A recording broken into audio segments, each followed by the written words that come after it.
네, 오늘 우리에게 주시는 하나님의 말씀은 사무엘상 4장 3절 4절 말씀, 사무엘상 4장 3절 4절 말씀입니다. 구약 성경 413쪽 사무엘상 4장 3절 4절 말씀을 저와 여러분이 합독합니다. 시작. 백성이 진영으로 돌아오매 이스라엘 장로들이 이르되 여호와께서 어찌하여 우리에게 오늘 블레셋 사람들 앞에 패하게 하셨는고 여호와의 언약궤를 실로에서 우리에게로 가져다가 우리 중에 있게 하여 그것으로 우리를 우리 원수들의 손에서 구원하게 하자 하니 이에 백성이 실로에 사람을 보내어 그룹 사이에 계신 망군의 여호와의 언약궤를 거기서 가져왔고 엘리의 두 아들 홈리와 비누아스는 하나님의 언약궤와 함께 거기에 있었더라. 아멘. 네, 여러분 환영합니다. 제가 여기 오기 전에 본당 앞에서 한 권사님을 만나서 권사님께서 제게 기도 부탁을 하셨습니다. 그 기도 부탁이 뭐였냐면요, 목사님, 제가 새벽마다 기도를 열심히 하고 있는데요, 제가 하나님 앞에 올려드리는 새벽 예배 때의 기도의 제목을 하나님께서 잘 응답해 주시도록 목사님이 기도해 주십시오 라고 말씀하셨어요. 그래서 제가, 권사님, 제가 그 기도를 왜 해야 될까요? 권사님의 기도를 하나님이 들으시는데 갑자기 마리아가 생각났습니다. 천주교에서의 마리아가 생각났어요. 그래서 우리의 기도가 하나님께 상달되도록 성모 마리아여 도와주소서, 뭐 이런 분위기인가. 그래서 권사님이 그런 말씀은 아니셨는데 그냥 이제 본인의 기도가 열심히 하는 간절한 기도의 제목들이 있는데 저보고 이제 하나님께 탄원을 넣어 달라는 거죠. 저분 기도를 좀 들어달라고 이렇게 좀 이렇게 압력을 행사해 달라고 하나님께. 그래서 제가 알겠다 그랬습니다. 기도해 드리겠습니다. 그 기도 제목이 뭔지 저는 하나도 모르지만 권사님의 기도가 잘 응답되도록 제가 이중으로 한번 기도해 보겠습니다 라고 말씀을 드렸는데, 여러분, 우리가 신앙생활을 하면서 기도할 때 때로 하나님을 그렇게 생각하는 경우가 많습니다. 이렇게 아까 우리 누굽니까? 우리 장정용 집사님네 애들이 집사님한테 돈 받아가면서 아마 뭐 먹으려고 돈 받아간 것 같은데 네. 근데 이렇게 자판기에 가서 돈을 집어넣고 뭘 딱 누르면 나오는, 여러분, 사실 우리가 하나님을 많은 경우에 그렇게 생각하거든요, 그죠? 기도 제목 가지고 새벽 기도를 나와요. 그래서 이렇게 돈을 집어넣는 거죠. 기도를 집어넣는 거죠. 이렇게 기도를 탁 집어넣으면 그 버튼을 내가 원하는 걸 딱 누르는 겁니다. 응답을. 그러면 그게 하나님께로부터 이렇게 딸랑하고 내려오는, 그렇게 생각하기 쉽죠. 그리고 그렇게 오해할 수 있는 소지가 다분히 있고요. 그래서 예수님께서 그걸 방지하기 위해서 마태복음 6장 33절입니까? 너희는 먼저 그의 나라와 그의 의를 구하라. 그러니까 우리 구할 것을 먼저 아시는 그분께서 너희가 구할 것을 구하지 않아도 응답하실 것이고 너희들이 마땅히 구해야 될 것은 이것이다 라고 말씀을 하신 거죠. 여러분, 만약에 여러분이 구하는 것만 하나님께서 응답하신다면 무슨 일이 일어날까요? 구하지 못한 것에 대해서는 어떻게 책임지시렵니까? 그렇죠? 깜빡했는데? 그러면 이제 그건 완전히 그냥 엉망되어버리는 겁니까? 그렇지 않죠? 그러니까 사실은 우리가 잘못 구하고 있는 거죠. 그러니까 구하지 않아도 되는 것을 많이 구합니다. 내가 어떻게 먹고 살아야 되는지, 또 우리 집은 어떻게 해야 되는지, 혹은 또 뭐가 있죠? 의식주, 제가 뭐 말 안 했습니까? 이런 거 구하지 말라 그랬거든요, 예수님께서. 근데 우리는 구하지 말라 그런 걸 너무 열심히 구해요. 그렇죠? 그리고 구하라 그런 걸 안 해요. 제 잘못입니다. 제가 잘못 가르쳐서, 여러분 청산 다 소용없고 그렇게 와서 똑바로 배웠어야 되는데, 제가 잘못한 겁니다, 그죠? 저 여러분 2달밖에 못 보고 코로나 왔지만 제가 잘못한 겁니다. 어쨌든 그렇게 우리가 구하기 때문에 하나님의 마음을 모르고 구하는 거죠. 그러니까 우리 아들이 저한테 그렇게 구한다고 생각해 봅시다. 엄마 배고파. 근데 이렇게 엄마 아빠 배고파라고 그냥 말하면 이제 우리는 밥 때가 되면 밥을 줄 거고, 엄마 아빠의 관심은 어디 있는가 하면 얘를 지금 뭘 어떻게 해서 먹이지. 엄마들은 물론 그런 고민 많이 하죠, 그죠? 근데 그 뭐랄까요, 마음의 관심사는 얘를 지금 뭘 어떻게 해서 먹이나, 이거는 우리의 주된 관심사는 아닙니다. 물론 고민은 됩니다. 하루 세 끼 먹이려고 그러면 얼마나 힘이 들어요. 그죠? 같은 거 안 먹으려고 그러면 그냥 확 그냥 그죠?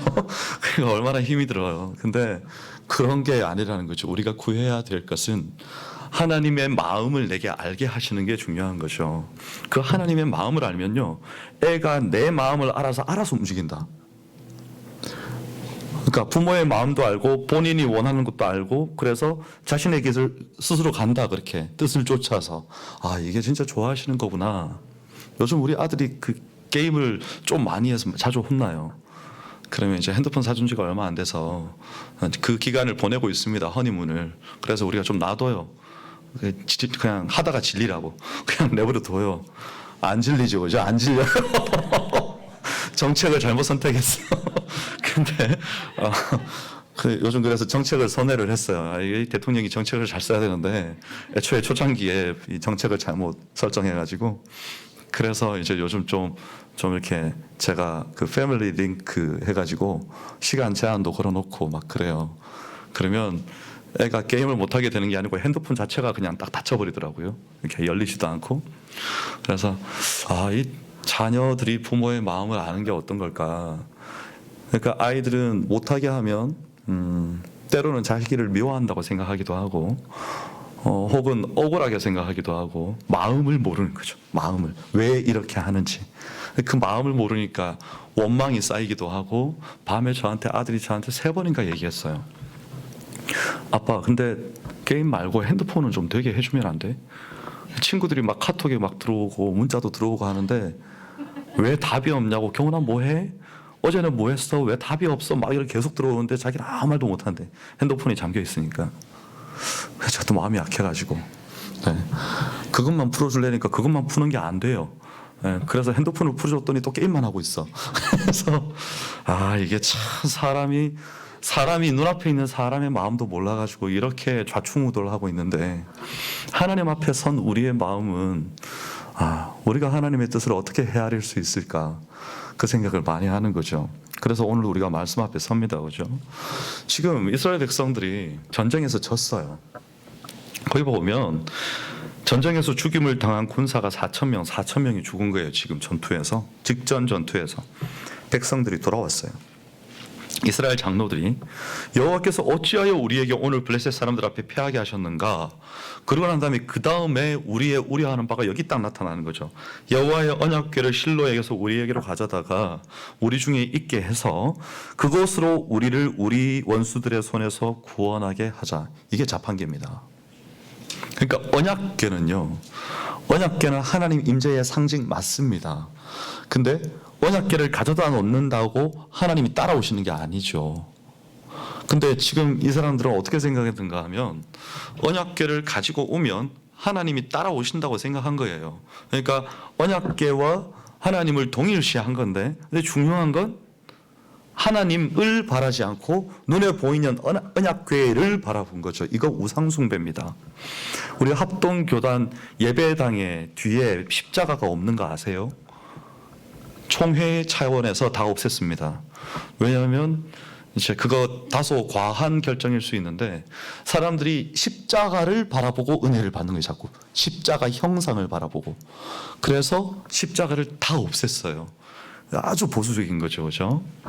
근데 이 당시에 사람들이 마치 이 여호와의 언약궤 자체를 하나님인 것처럼 모셨다고요. 그러니까 하나님께서 그거 아니야. 너희들이 나를 경외하지는 않으면서 내가 어떤 마음을, 너희들을 향한 어떤 마음을 가지고 있는지는 전혀 안중에도 없으면서 언약궤만 가져다가 전쟁에다 갖다 놔? 그래가지고 이길 것 같아?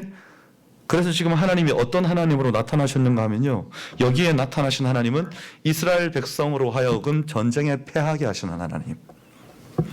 그러니까 사실 언약궤를 가져다 놓지 않았더라도 패했어요. 가져다 놨는데도 또 패했어요. 그러면 하나님께서 이 자리에 안 계셨는가? 신상철 집사님. 하나님께서 죄송합니다. 놀라셨죠? 네. 오늘 간만에 나오셨는데 질문을 해서 하나님이 계셨을까요? 안 계셨을까요? 그렇죠. 예. 아, 오늘 선방하셨습니다. 하나님께서 분명히 계세요. 근데 지금 어떤 방식으로 여기 계신 겁니까? 이스라엘 백성들이 전쟁에 패하게 하시는 하나님으로 계신 거죠. 패하게 하시는 이유가 있다는 겁니다. 이유가. 근데 이제 그 이유를 깨닫습니다. 그 이유가 어디에 나오는가 하면요, 여기서부터 쭉 나옵니다. 자, 제가 5절부터 훑어갑니다. 한번 보세요. 여호와 언약궤가 진영에 들어올 때 온 이스라엘이 큰 소리를 외치며 땅이 울릴 정도로 소리를 질렀어요. 그죠? 우리 저기 월드컵 할 때처럼 땅이 울릴 정도로 소리를 질렀어요. 블레셋 사람들이 그 소리를 듣습니다. 바로 뭐 지척이니까, 바로 앞이니까.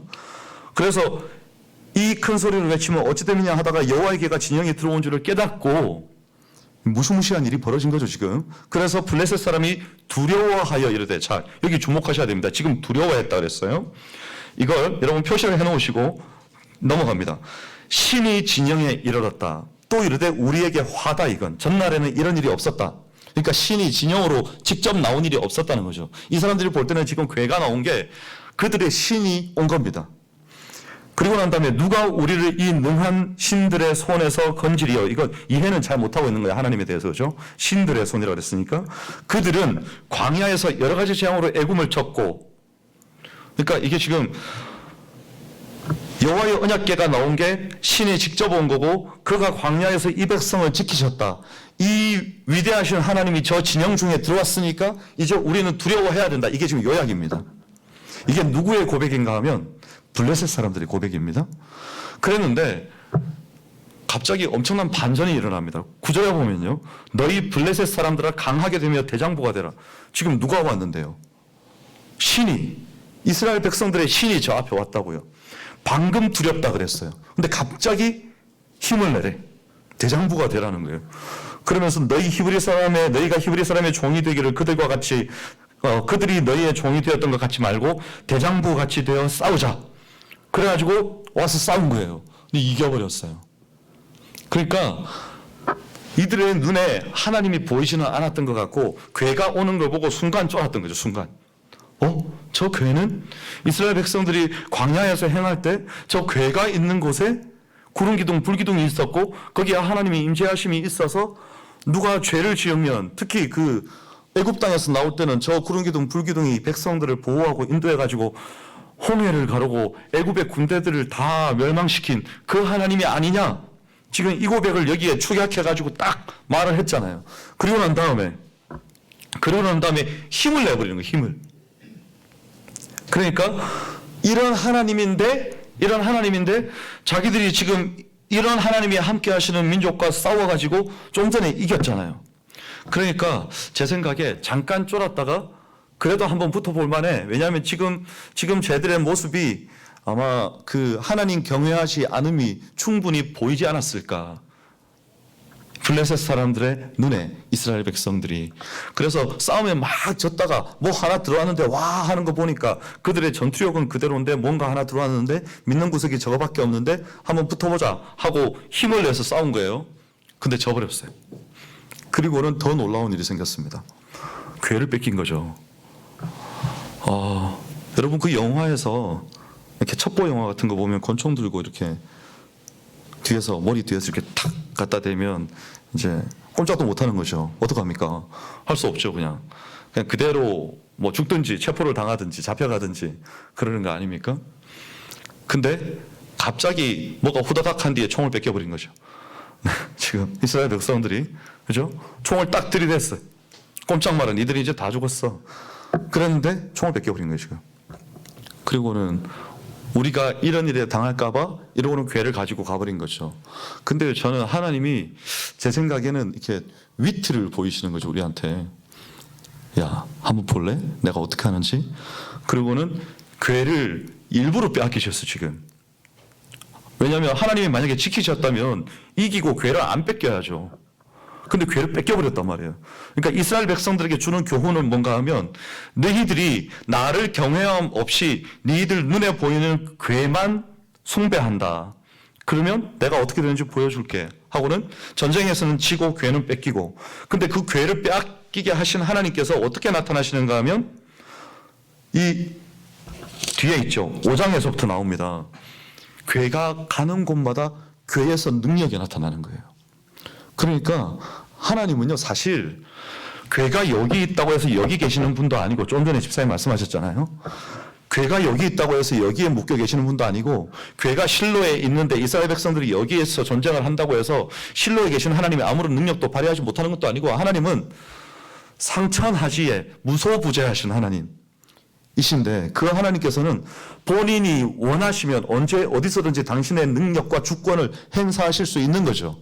그러니까 이스라엘 백성들에게는 너희들은 나를 경외하지도 않으면서 괴만 숭배하니까 니들이 이제부터 나를 진짜 경외하는 게 뭔지 깨달아야 돼 라고 교훈을 주시고, 괴를 빼앗겨서 빼앗아간 블레셋 사람들에게는 너희들이 이스라엘 백성들 내 백성을 무시해? 그래가지고 그 괴와 함께 해버리신 거죠. 왜냐하면 괴가 온 것을 보고도 그걸 무시하고 전쟁을 해서 달려들었거든요. 그러니까 말하자면 이스라엘 백성과 함께 하시는 하나님을 경멸한 거죠, 블레셋 사람들이. 그러니까 들어가서 그 땅의 주요 도시들을 돌아다니면서, 괴가 돌아다닌 게 아닙니다. 자기들끼리 돌린 거죠, 무서워서. 나중에 세 번째 도시에서는요, 괴를 못 오게 합니다, 무서워서. 우리한테 안 오게 하고 그냥 돌려보내라고. 이스라엘로 그냥 돌려보내라. 이게 화근 덩어리다, 이게. 너무 많은 사람들이 죽고 다치니까. 그래서 하나님께서 이스라엘 땅, 아니 블레셋 땅 가운데서는 하나님이 이스라엘 하나님이신 것뿐만 아니라 상천하지야 하나님이신 것을 나타내신 거죠. 그래서 블레셋 사람들도 깨닫게 된 겁니다. 아, 저 하나님이 우리 신보다 강하구나. 사실 본인들의 신은요, 거짓 신입니다. 그 왜 이렇게 밑에는 물고기 형상을 하고 위에는 무슨 형상, 염소였나요? 아무튼 그런 소의 형상을 하고 막 그러고 있는 그 신들이 블레셋 땅에 가면 많이 있어요. 이렇게 나뒹구는 신들이 많이 있습니다. 그런 신들이 자기들을 지켜줄 거라 생각하고 그걸 신상에다가 절을 하고 또 기우제를 지냅니다, 신 앞에. 그러면 신 앞에 기우제를 지내면, 기우제를 언제 지내는지 아세요? 우기가 되기 전에 지내요. 기우제가 끝나면 우기예요. 그럼 비가 와요, 안 와요? 오지요. 그럼 이 사람들은 바보 아니야. 우기에 기우제를 지내놓고 비가 와야지. 비가 오면 신이 그랬다고 또 그 신께 또 이렇게 영광을 돌리고. 그게 그 가나안 농경 문화에서 그들이 우상 숭배하는 방식이었죠. 그러니까 우기에 제사를 드려놓고 비를 주신다고 감사하고, 그건 당연히 주시는 건데 딱 그 시기 맞춰서 하는 거죠. 제가 지금 한 12시 정도에 설교를 마치려고 그래요. 이렇게 말을 하고 제가 12시에 마칠 수 있습니다. 무슨 말 하는지 아시겠어요? 그거 무슨 예언하는 게 아니라고요. 비가 올 때가 돼서 제사를 드리면 비가 오는 거라고요. 그게 무슨 신의 대단한 능력 이런 게 아니고 하나님의 은총인 거죠, 그건. 이 땅을 창조하실 때 세워놓으신. 근데 이 사람들은 그걸 가지고 자기들이 만들어 놓은 신 앞에서 하나님이 베풀어 놓으신 은총을 가지고 그 신에게 영광을 돌린 거죠. 그러니까 하나님께서 가나안 땅에 들어갈 때 모든 신들과 그 신을 숭배하는 사람들을 다 멸해버린 거 아닙니까? 그리고 다 쫓아보내고 너희들이 들어가서 그 땅에서 이제 농사를 지어서 내가 너희에게 주는 것으로 먹고 살아라. 그래서 여러분, 가나안 땅에 들어간 순간 뭐가 그쳤는지 아세요? 누가 대답해? 오, 세상. 아니, 우리 6개월 전에 새 가족 아니었어요? 그렇죠? 그렇게 새 가족. 그렇죠? 우리 교회는 오래되셨는데. 여러분, 만나면 외출하기가 그쳤어요. 하나님께서 우리에게 주신 거는 이 땅의 소출로 이제부터 니들이 먹고 살 거야. 그러니까 만나면 외출하기는 더 이상 필요 없어. 이렇게 말씀하시고 가나안 땅을 주신 거죠. 근데 이 백성들이 말이에요, 하나님께서 마땅히 주시는 것에 감사하고 그 하나님께 영광을 돌리고 그래야 되는데, 광야에서 얼마나 엄청난 하나님의 은혜를 경험하고 만나와 메추라기를 시시각각 내려주시고 구름 기둥과 불 기둥으로 백성들을 인도해 가시는 하나님을 경험했던 이스라엘 백성들이 가나안 땅에 들어와서 지금 뭘 하는가 하면요, 그 땅 백성들의 문화를 따라가는 거죠. 자, 여기서 오늘의 마무리 퀴즈입니다. 왜 따라갔을까요? 그 문화를? 김지현 집사님 왜 따라갔을까요? 못 맞춰도 괜찮아요. 아는 걸로 대답해봐요. 즐거워 보여서. 맞아요. 엄청나게 즐거웠을 거예요. 그보다 조금 더 원초적인 게 있습니다. 즐거움보다 좀 더 우리의 오감과 관련된 게 있습니다. 우리가 눈으로 보는 거예요. 그러니까 눈에 보인 거예요. 그들이 섬기는 하나님이 눈에 보였다고요. 여러분, 하나님이란 말을 오해하지 마세요. 다른 나라에서도 자기들의 신을 다 하나님이라고 부릅니다. 네, 여기에는 그 하나님이 여호와라는 이름으로 자신을 나타내신 거죠. 나는 스스로 있는 자다. 그들이 섬기는 그 하나님과 나는 다르다. 그리고 난 뒤에 나타나는 하나님은 여호와 하나님이신 거죠.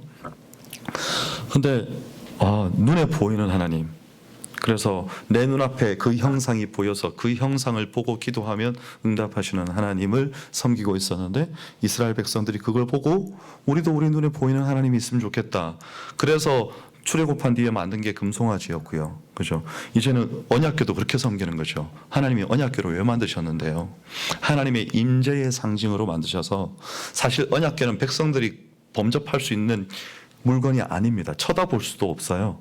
항상 쌓여 있고 둘러싸여 있고 지성소 안에 들어가 있어서 1년에 한 번 대제사장만 그 흔적을 이렇게 연기 가운데서 희미하게 볼 수 있는 궤였는데, 이 궤를 갖다가 전쟁판에다 들고 나와 버렸다.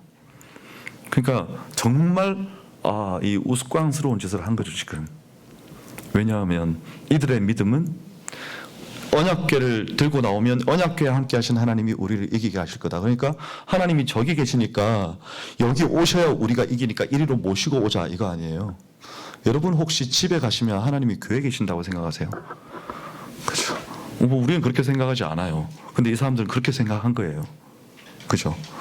그런 건 있죠. 교회에 나오면 왠지 뭔가 좀 마음이 거룩해지는, 있죠. 찬양하시려면 그런 건 느끼실 거예요. 그게 뭔가 하면요, 예배 가운데 임재하시는 성령의 기름 부으심입니다. 하나님의 임재가 나타나는 거죠, 예배 가운데. 그건 공예배 때 종종 나타납니다. 눈에 보이게 나타나는 게 아니고 성령님이 회중을 이렇게 확 휩쓸어 가시는 거죠. 그럼 막 가슴이 뜨거워지기도 하고 혹은 눈물이 나기도 하고, 찬양할 때 아직까지 찬송가 부를 때 손 드는 사람을 제가 못 봤습니다만은 본당에서, 그렇죠? 좀 이렇게 못 들는 이렇게 위압적인 분위기가 있잖아요. 예배 가운데 이렇게 뭔가 확 누르는 듯한, 저는 그게 하나님의 임재라고 생각하고 싶어요. 감히 손을 들지 못하는. 근데 그런 어떤 하나님께서, 이곳에 계시는 하나님께서 우리 집에도 계시고 직장에도 계시고 우리 아이들이 어디를 가든지 그곳에 계시고 심지어는 오락실에도 계시고, 그죠? 오락실에 하나님 계세요, 안 계세요? 계세요. 화장실에 계세요. 어디 무인도 한복판으로 도망가 보세요. 너희가 하늘 끝까지 가 있을지라도 내가 쫓아가겠다. 내가 거기서 너와 함께 할 거다. 내가 거기서 너를 데리고 올 거다. 말씀하셨단 말이에요. 도망갈 데가 없어요, 우리는. 숨을 데도 없습니다. 그죠? 그러니까 하나님 지금은 잠깐 저기 좀 가 계세요. 이러지 마세요. 늘 하나님과 함께 있어야 되는 거죠. 왜냐하면 하나님은 늘 함께 계시는데 우리가 인정하고 싶지 않은 거죠. 이때는 좀 하나님께서 안 계셨으면, 혹 이때는 하나님께서 정말 강력하게 계셨으면, 이렇게 생각하는 거죠. 근데 하나님께서는 늘 항상 함께 하시는 하나님이세요. 자판기의 하나님이 아니고 늘 같은 은혜로, 늘 같은 사랑으로 우리를 돌아보시고 지키시고 인도하시는 우리 찬양과 같이 그 하나님이신 거죠. 자, 그러니까 여러분 이제 다시 한번 일주일을 살면서 저는 여러분들의 마음에 하나님을 향한 그런 신뢰가 회복됐으면 좋겠습니다. 코로나 이전, 아니 그보다 더 강력하게 회복됐으면 좋겠습니다. 하나님 어디에 계십니까? 가 아니고 하나님 함께 하시니 감사합니다. 하나님 지금도 이 위기 가운데서도 저를 지키시니 감사합니다. 하나님 교회에만 계시지 않고 오늘도 저와 함께 이곳까지 함께 하시니까 사실은 내가 가는 것보다 더 먼저 가 계실 겁니다. 그죠? 여러분 여기에 몇 시에 오셨어요? 12시에 오셨어요? 우리가 온 시간보다 우리 주님께서 더 빨리 와서 여기 앉아서 기다리시겠죠. 우리 주님 자리를 너무 많이 비워놨어요. 그죠? 주님이 워낙 이렇게 크신 광대하신 하나님이라 자리를 좀 채웁시다. 우리 교회에서 방황하시는 분들을 불러서 하나님께서 주일 예배뿐만 아니라 우리 거루터기 모임 가운데서도 함께 하시고 우리 공동체의 나눔 가운데도 함께 하시고 우리 숨 모임 가운데도 함께 하시고 당신의 가정에서도 함께 하시고 당신의 직장 가는 길 직장 생활 가운데서도 함께 하시고 나의 모든 생각을 다 아시고 내가 말하지 않아도 이미 아시고 응답하시는 하나님, 그 하나님께서 오늘 나와 함께 하신다. 그 교훈을 제가 오늘 여러분들에게 전해드리고 싶은 겁니다. 눈에 보이는 하나님은 눈에 보이는 장소에만 계시겠죠. 근데 눈에 보이지 아니하시는 우리 하나님께서는 내가 언제든지 하나님이라고 부르기만 하면 왜 하고 바로 옆에서 혹은 내 안에서 대답하시는 하나님이시죠. 그 하나님과 함께 하시는 축복이 이번 일주일 동안 여러분의 바쁜 삶 가운데 함께 하시기를 축복합니다.